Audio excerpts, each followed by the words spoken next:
데살로니가 전서를 통해서 우리 교회와 성도들에게 주시는 하나님의 은혜를 나누고 있습니다.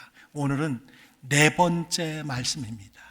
오늘 말씀의 제목을 한번 살펴보시기를 바랍니다. 하나님의 말씀이 역사하려면, 하나님의 말씀이 나에게 역사하기를 원하십니까?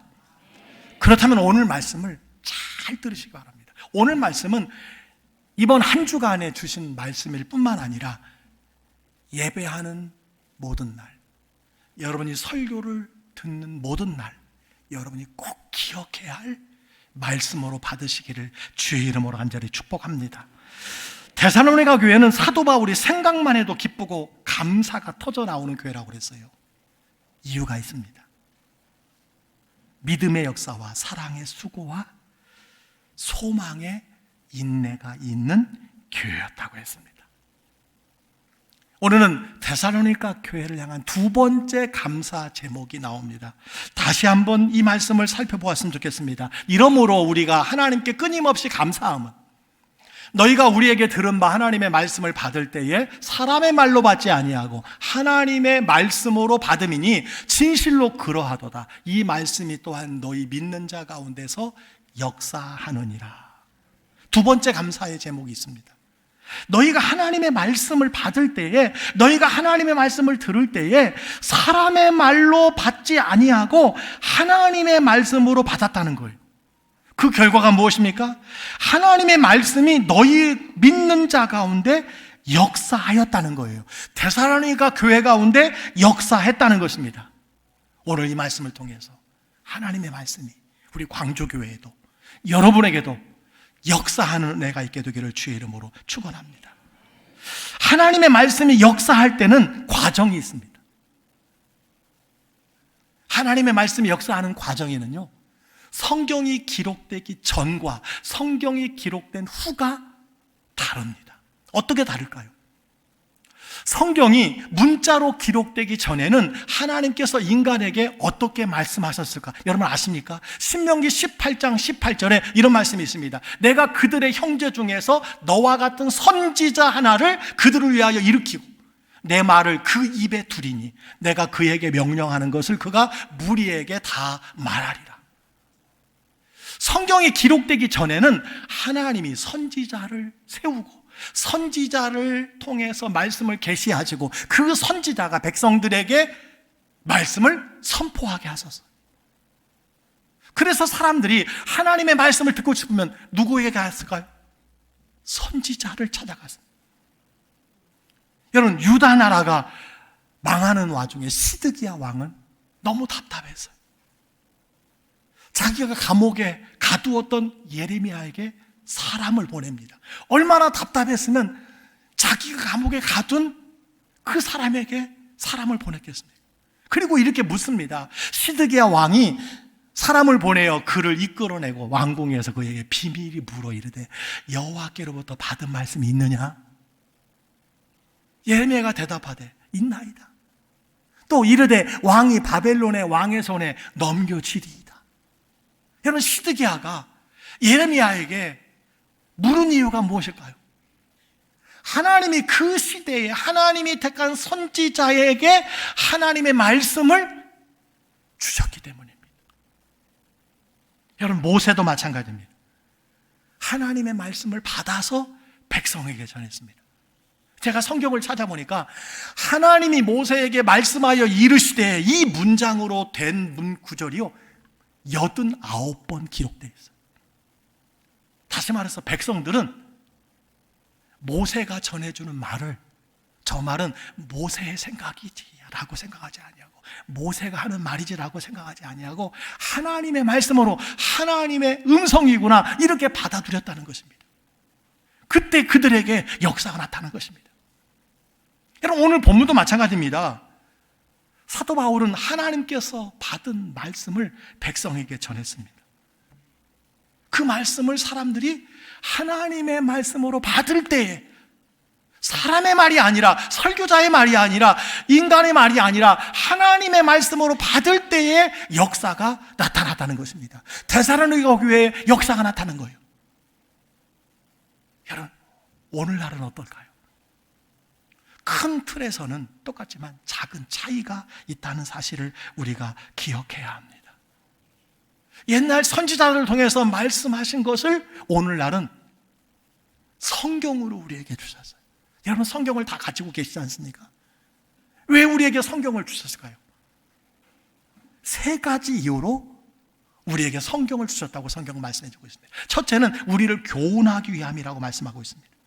그래서 로마서 15장 4절에 보니까 무엇이든지 전에 기록된 바는 우리의 교훈을 위하여 기록된 것이니 우리로 하여금 인내로 또는 성경의 위로로 소망을 가지게 하려 합니다. 두 번째, 성경을 기록해서 우리에게 주신 이유가 있습니다. 사람들을 구원하기 위해서입니다. 디모데후서 3장 15절에 이렇게 말합니다. 성경은 능히 너로 하여금 그리스도 예수 안에 있는 믿음으로 말미암아 구원에 이르는 지혜가 있게 하느니라. 구원받는 지혜를 얻게 하려고 성경을 우리에게 주셨다는 거예요. 세 번째 이유가 있습니다. 하나님의 사람으로 온전하게 하여 선한 일을 행할 능력을 갖추게 하기 위해서 성경을 주셨습니다. 그래서 디모데후서 3장 16절에 이렇게 말씀합니다. 모든 성경은 하나님의 감동으로 된 것으로 교훈과 책망과 바르게 함과 의로 교육하기에 유익하니 이는 하나님의 사람으로 온전하게 하며 모든 선한 일을 행할 능력을 갖추게 하려고 성경을 우리에게 주셨다는 거예요. 우리가 성경을 읽으면 하나님의 사람으로 온전하게, 그리고 하나님의 선한 일을 행할 능력을 얻게 되기 때문이라고 말씀해 주고 있습니다. 따라서 성경이 기록되기 전과 기록된 후에는 말씀이 우리에게 전달되는 과정이 달라진 것을 확인할 수 있습니다. 여러분, 어떻게 달라졌습니까? 무엇이 달라졌습니까? 성경과 설교자가 새롭게 생겨난 것입니다.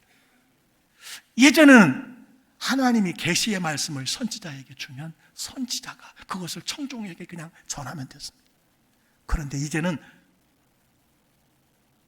선지자가 감동을 받은 그 말씀을 성경으로 기록하였고, 그 말씀을 이제 설교자가 조명과 영감을 받아서 청중에게 선포하게 된 것입니다.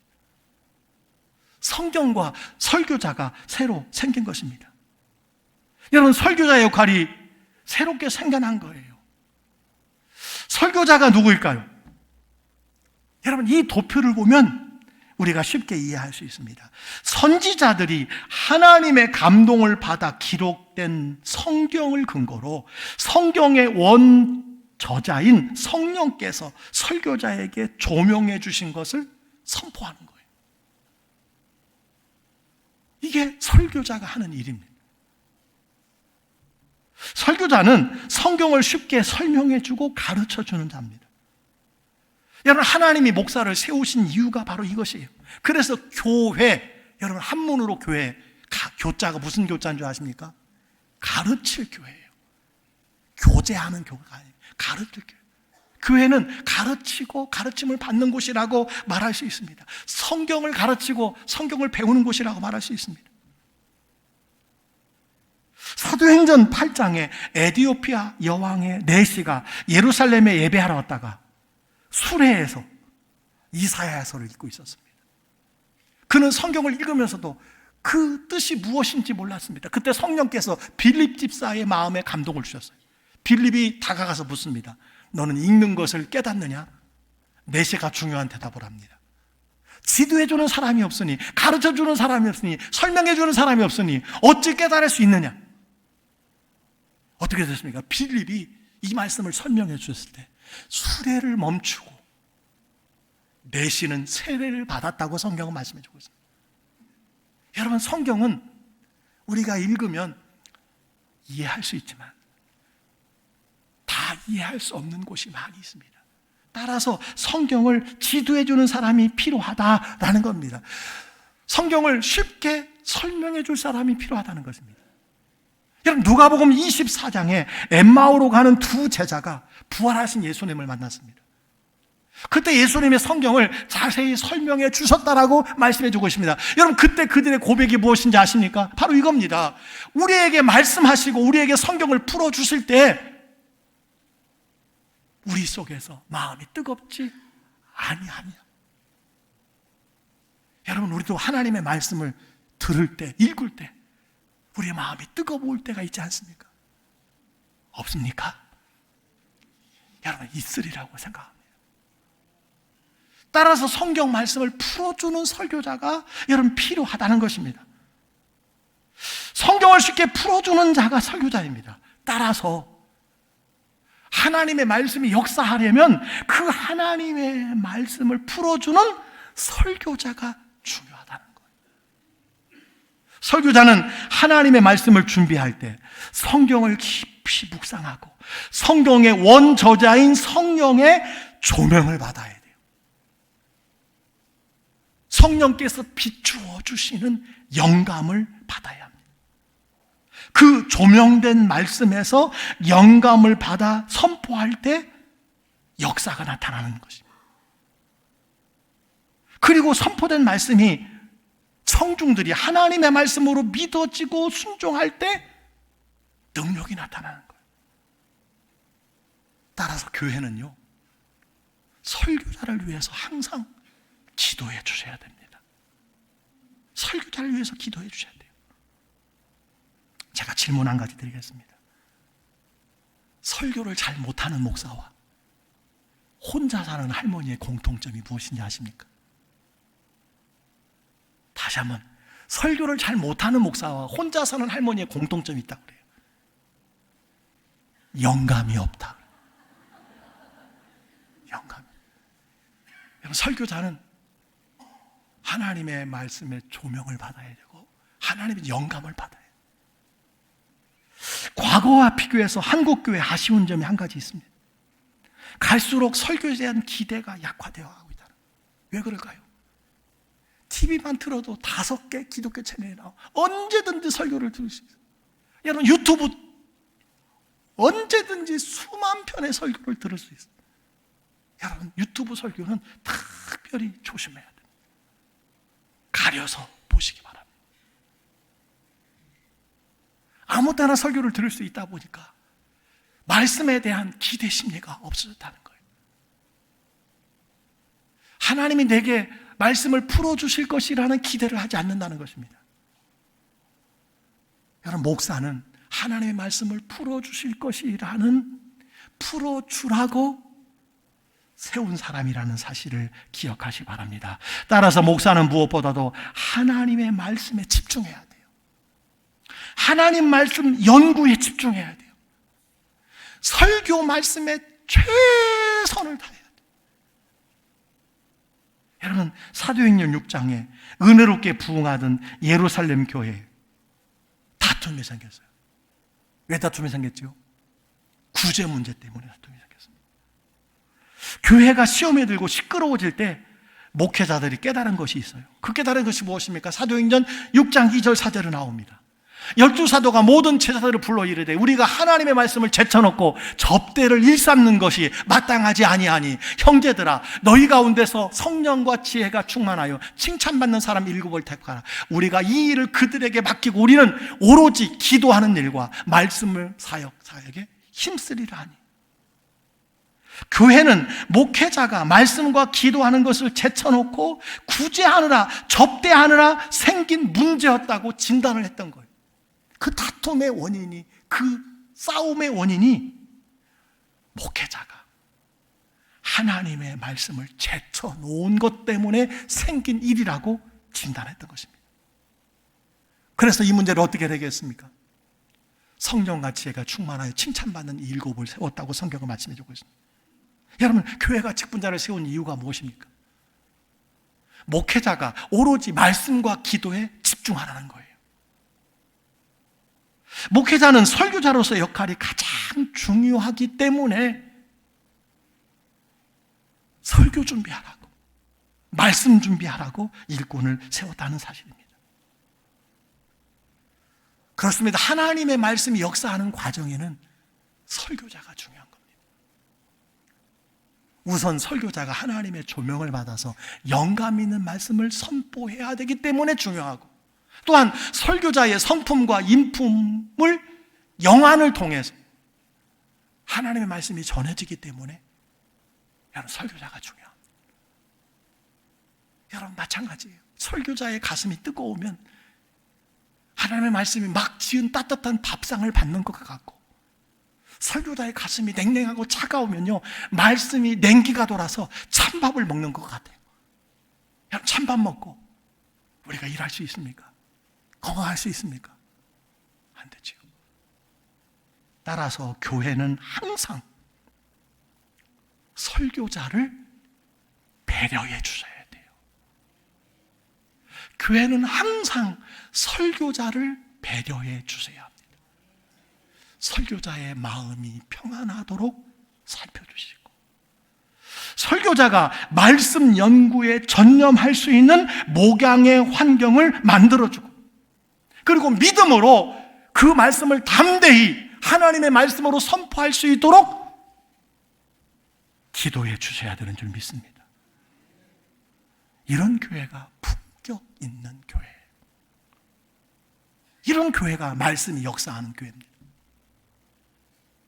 여러분, 설교자가 중요한 것은 다른 이유가 아닙니다. 하나님의 말씀을 맡은 자이기 때문에, 말씀을 전달하는 자이기 때문에 여러분 귀중한 줄 믿으시기를 바랍니다. 따라서 교회와 성도는요, 신실한 말씀 전달자를 만나는 것이 복이라는 것을 믿어야 돼요. 이것을 가장 큰 복으로 여겨야 합니다. 이것이 내 영혼이 살고 내가 잘 되고 교회가 건강하고 여러분 부흥하는 길이라는 사실을 믿으시기를 주의 이름으로 축원합니다. 설교자를 위해서 기도해 주셔야 돼요.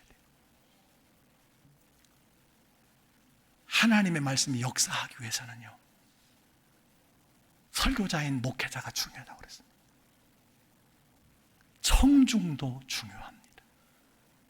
아무리 설교자가 하나님의 감동과 성령의 조명하심을 따라 설교해도 말씀이 역사하기 위해서는요, 청중이 중요해요.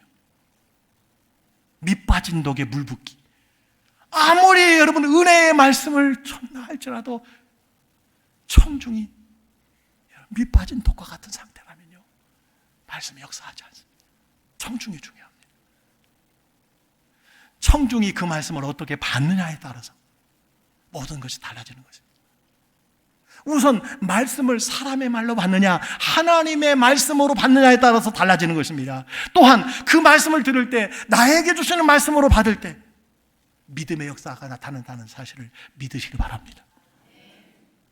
하나님의 말씀으로 받고 나에게 주시는 말씀으로 받는 거예요. 여러분, 성경에 다윗과 같은 사람이 있습니다. 하나님의 말씀을 듣고서도 다른 사람에게 그 말씀을 전가하는 사람이에요. 나단 선지자가 다윗을 책망하러 왔습니다. 선지자는 다윗이 알아듣기 쉽게 예를 들어서 설명을 해 주었습니다. 한 성읍에 양과 소가 많은 부자와 양 한 마리밖에 없는 가난한 사람이 있는데, 손님이 찾아왔을 때 부자가 양 한 마리밖에 없는 사람의 양을 빼앗아 잡아 그를 접대했습니다. 여러분, 그게 누굽니까? 충신 우리아의 아내 바세바를 간음한 다윗의 죄를 지금 책망하는 거잖아요. 다윗이 이렇게 말합니다. 그런 나쁜 놈은 죽여야지. 자기 이야기인데, 자기 이야기 하는데 다른 사람 이야기로만 들었습니다. 참다 못해 나단 선지자가 당신이 그 사람입니다. 바로 당신이 그 사람입니다. 여기에 다윗의 위대함이 있어요. 왕입니다. 그 말씀을 듣자마자 다윗은요, 그 말씀을 나단의 말이 아니라 하나님의 말로 받았어요. 하나님의 말씀으로 받았어요. 그래서 내가 여호와께 죄를 범하였노라. 내가 여호와께 죄를 범하였노라. 그가 회개하고 변화되기 시작하고 하나님이 그를 다시 사용하기 시작했다는 사실을 여러분 기억하시길 바랍니다. 하나님의 말씀이 역사하려면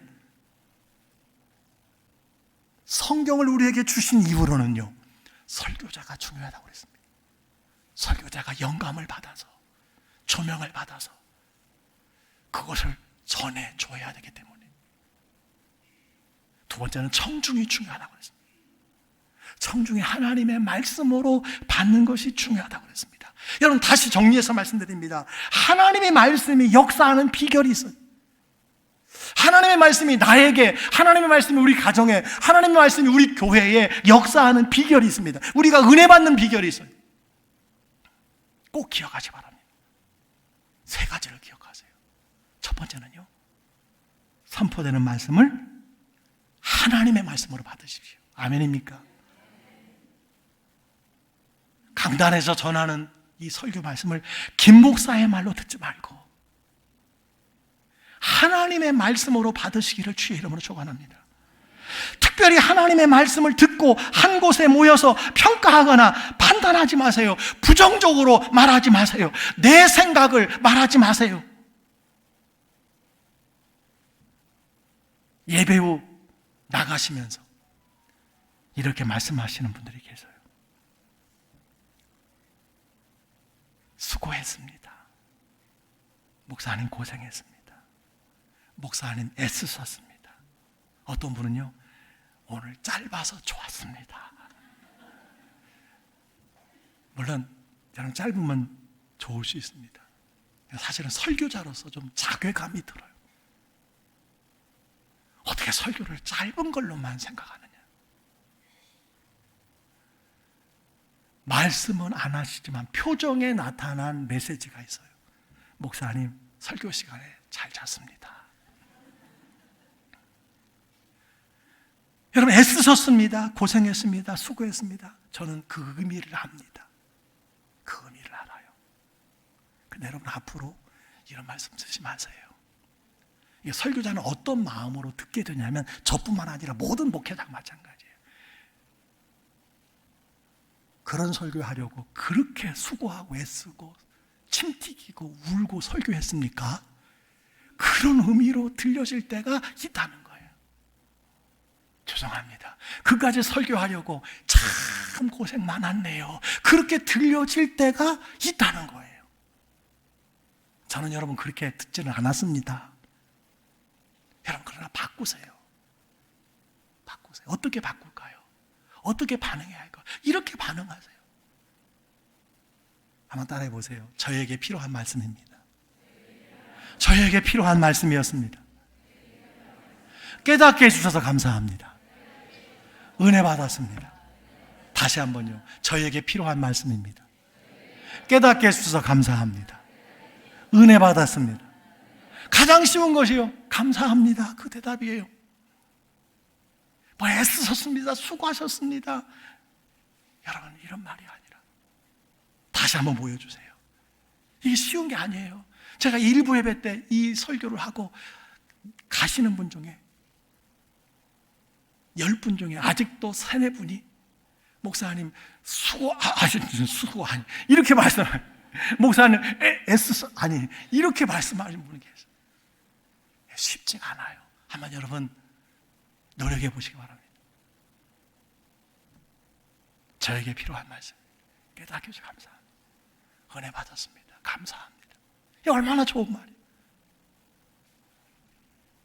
자, 두 번째 하나님의 말씀이 역사하는 비결이 있습니다. 설교자와 항상 좋은 관계를 갖는 거예요.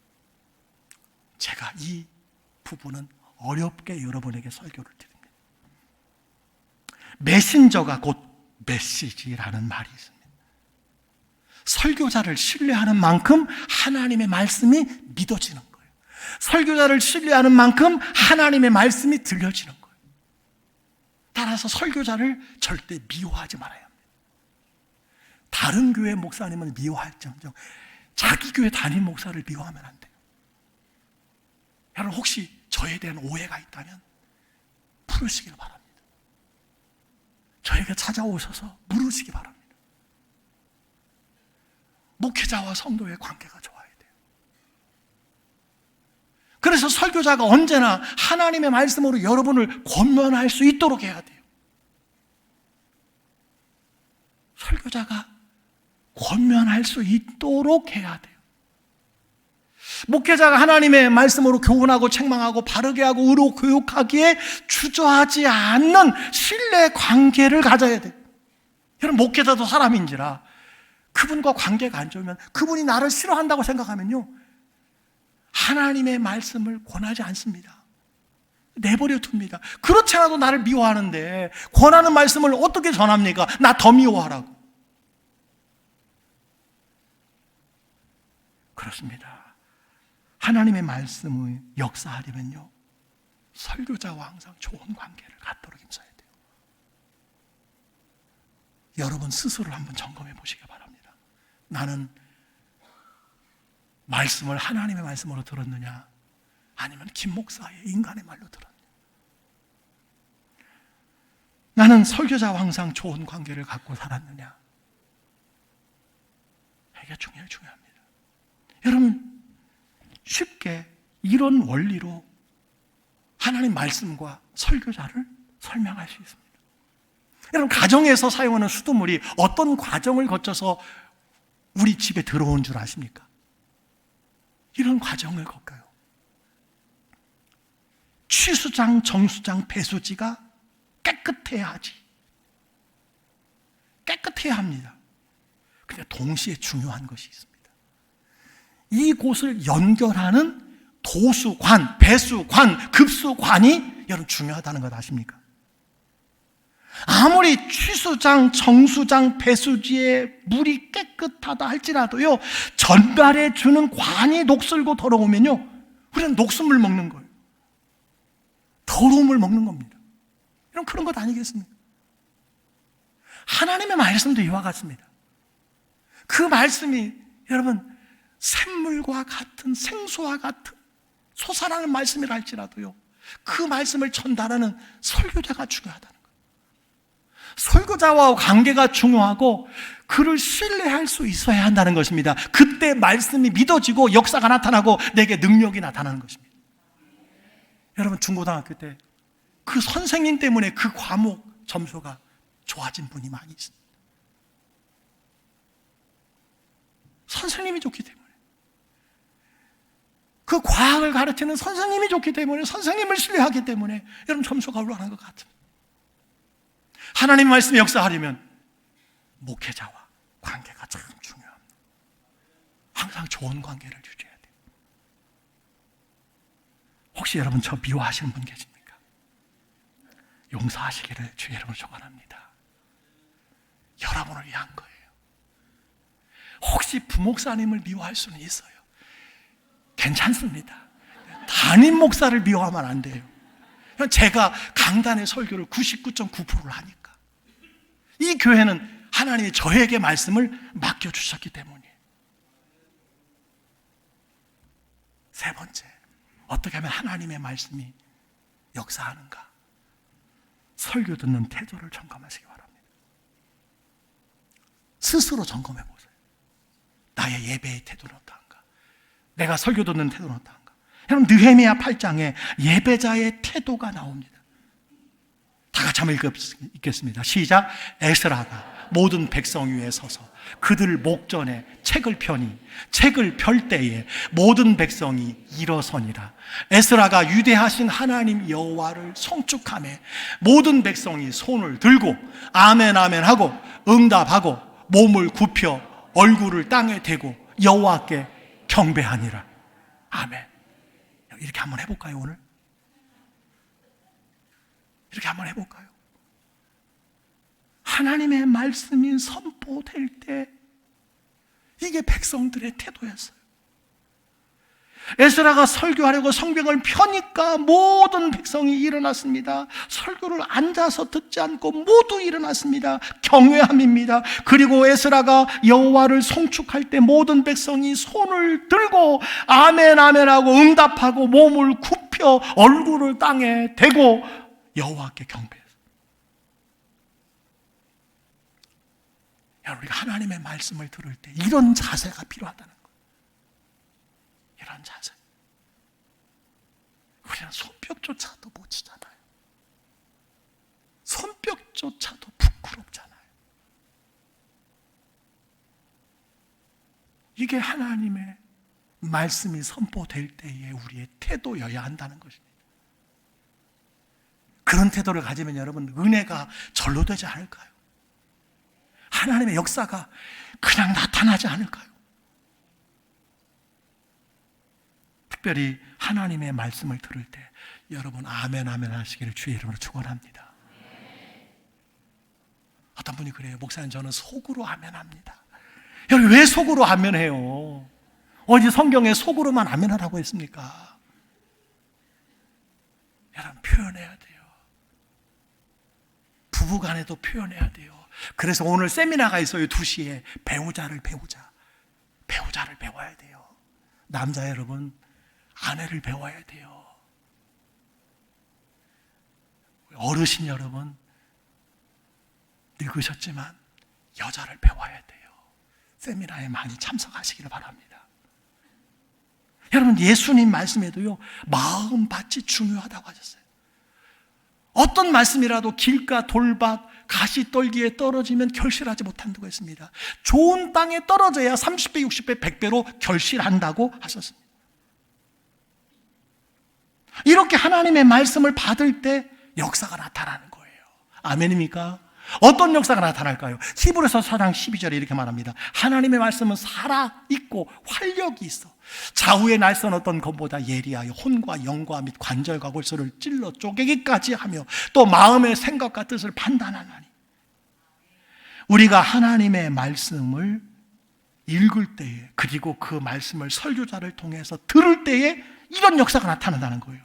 첫 번째, 혼과 영과 및 관절과 골수를 찔러 쪼개기도 하고, 이 말씀은요 모든 육체를 하나님께서 치료하신다는 거예요. 고치신다는 거예요.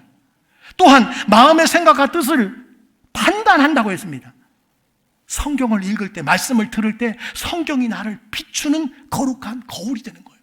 말씀을 들을 때 내 죄, 내 허물, 내 잘못 이게 보이기 시작한다는 거예요. 한마디로 하나님의 말씀이 역사하려면요 그 말씀이 여러분을 찔러야 됩니다. 어떻게 해야 돼요? 찔러야 돼요. 여러분을 찔러야 된다니까요. 근데 우리는 어떻게 생각합니까? 하나님 오늘 제발 말씀을 통해서 나를 찌르는 말씀이 안 들려지게 도와주옵소서. 하나님의 말씀은 찔러야 역사가 나타나요. 여러분 사도행전 2장에 보면 베드로가 설교할 때 말씀이 청중들의 마음을 어떻게 했어요? 찔렀어요. 사도행전 2장 30절 보시기 바랍니다. 그들이 이 말을 듣고 마음에 찔려 베드로와 다른 사도들에게 물어 이르되 형제들아 우리가 어찌할꼬. 설교가 찌르는 거예요. 사실 설교는요 나를 향한 표적 설교가 돼야 돼요. 나를 찌르는 말씀이 돼야 돼요. 아멘입니까? 그래서 내가 어찌할꼬 고백돼야 해요. 왜 그럴까요? 우리는 죄인이기 때문에. 우리의 마음이 굳어져 있잖아요. 상해 있잖아요. 병들어 있잖아요. 그래서 하나님의 말씀을 비추면 이런 것들이 그대로 드러나는 것입니다. 나타나는 것입니다. 보여지는 것입니다. 그때 회개하는 것입니다. 여러분 몸이 아파서 병원에서 고가 의료 장비로 아픈 곳을 촬영하면 여러분 부러진 것이 보여야 돼요? 안 보여야 돼요? 보여야 돼요. 그것이 감추어지고 숨겨지면 고칠 수가 없는 거예요. 그 비싼 장비를 사용한 이유가 없는 거예요. 뭐 하려고 고가 MRA를 찍겠습니까? 여러분 하나님의 말씀도 마찬가지예요. 여러분 설교를 들을 때 마음이 찔리시기를 주의 이름으로 축원합니다. 마음을 찔리시기를 주의 이름으로 축원합니다. 나는 설교를 들을 때 자주 찔린다고 생각하는 분이 계십니까? 나는 설교를 들을 때마다 마음이 자주 찔린다라고 생각하는 분 계십니까? 그런 사람이 많아지시기를 주의 이름으로 축원합니다. 그런데 가끔 이런 분이 계세요. 목사님이 오늘 나들으라고 설교해서 기분이 나쁩니다. 나 들으라고 주신 말씀이라니까요. 그건 제대로 오신 것이라니까요. 이런 분이 한 분도 안 계시기를 주의 이름으로 축원합니다. 또 이런 분이 계세요. 목사님 솔직히 말씀해 주세요. 솔직히 말씀해. 누가 벌써 목사님께 고자질했지요? 그럼 누가 목사에게 고자질합니까? 누가 목사가 누구 한 사람을 표적 삼아 설교합니까? 그렇게 한가합니까? 여러분, 그래서 이 강단은요, 하나님이 영감으로, 그죠? 감동으로 주신 말씀, 조명해 주신 말씀을 가감없이 선포되는 자리라는 거예요. 그런데 이 강단에서 정치 이야기하고요, 하나님이 크게 심판하실 것입니다. 이 어떤 자리인데요? 여러분, 교회 나오는 이유가 무엇입니까? 솔직히 생각해 보세요. 설교 듣는 이유가 무엇일까요? 주님, 오늘 설교로 나를 예리하게 찔러주시고 쪼개주시옵소서. 여러분, 이거 해야 된다고 저는 생각합니다. 그리고 내가 어찌할꼬, 아멘, 아멘, 감사합니다. 여러분, 고백할 때 역사가 나타나는 줄 믿습니다.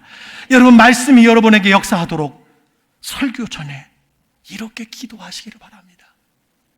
주여, 말씀으로 나를 비추실 때 내 모든 죄가 밝히 드러나게 하옵소서. 밝히 드러나게 하옵소서. 말씀을 정리합니다.